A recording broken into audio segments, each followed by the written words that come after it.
একজন মা হিসেবে আপনার অনুভূতি বাবা এক একটা মৃত্যু সংবাদ পেয়েছি আর নিজেকে যেন ওই ছেলেটার মায়ের জায়গায় দাঁড় করিয়েছি। মনে হয়েছে এই ছেলেটা আমারও তো হতে পারত। আমি রেসিডেন্সিয়াল মডেল কলেজের শিক্ষক। ওখানে আমরা বলি ছাত্রই পুত্র, মায়েদের ওরা গর্ভজাত, আমাদের আত্মায় জাত আত্মজ। রেসিডেন্সিয়াল মডেল কলেজের তো প্রথম বর্ষে এক দিব্য সুন্দর প্রিয় দর্শন এক ছাত্র প্রাণ হারিয়েছে। বাবা আমি ঘুমাতে পারি না। পৃথিবীর কোথাও যেন এমন নির্বিচার প্রাণহানি না হয়। কেন এরকম হলো আমরা তো কল্পনাও করিনি। বাচ্চারা নিরস্ত্র শান্তিপূর্ণ আন্দোলন চালিয়েছে। পহেলা জুলাই ওরা শুরু করেছে। এতগুলো দিন চলে গেল, ওদের সাথে বসে গঠনমূলক আলোচনার মধ্য দিয়ে এর কি মীমাংসা করা যেত না? অবশ্যই যেত, তা করা হয়নি। শিশু কোথায়?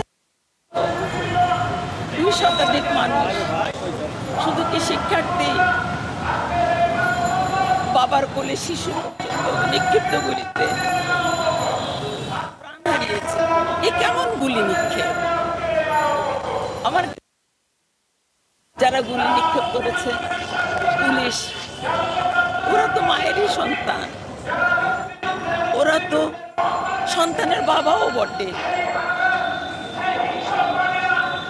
ওরা কি তখন মানুষ ছিল না? মানুষের পক্ষে কি এই নিষ্ঠুরতা সম্ভব? এর অবসান দরকার বাবা। সাংবাদিকও তো প্রাণ হারিয়েছে। ওই সাংবাদিক তো কোটা সংস্কারের সাথে জড়িত ছিল না, তো বিশ্ববিদ্যালয়ের শিক্ষক নয়, তাদেরও প্রাণ হারাতে হয়েছে। পুলিশ সদস্যও প্রাণ হারিয়েছে। এ কি নির্বিচার হত্যা লীলা? এর শেষ কোথায়? এ কেমন স্বাধীন দেশ আমাদের? আমাদের আগের প্রজন্ম যুদ্ধ করেছে, প্রাণ দিয়েছে, গণহত্যার শিকার হয়েছে।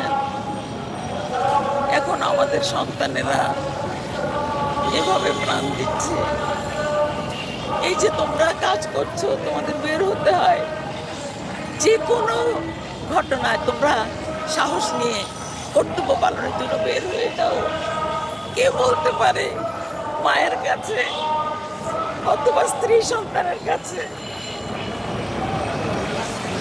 নিরাপদে গিয়ে উপস্থিত হবে?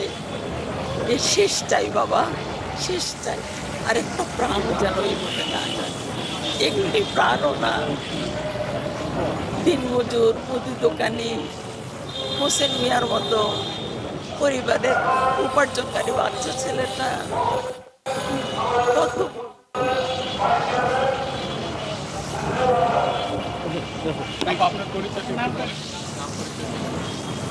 আমি ঢাকা রেসিডেন্সিয়াল মডেল কলেজের ভাইস প্রিন্সিপাল ছিলাম, এখন অবসরে আছি।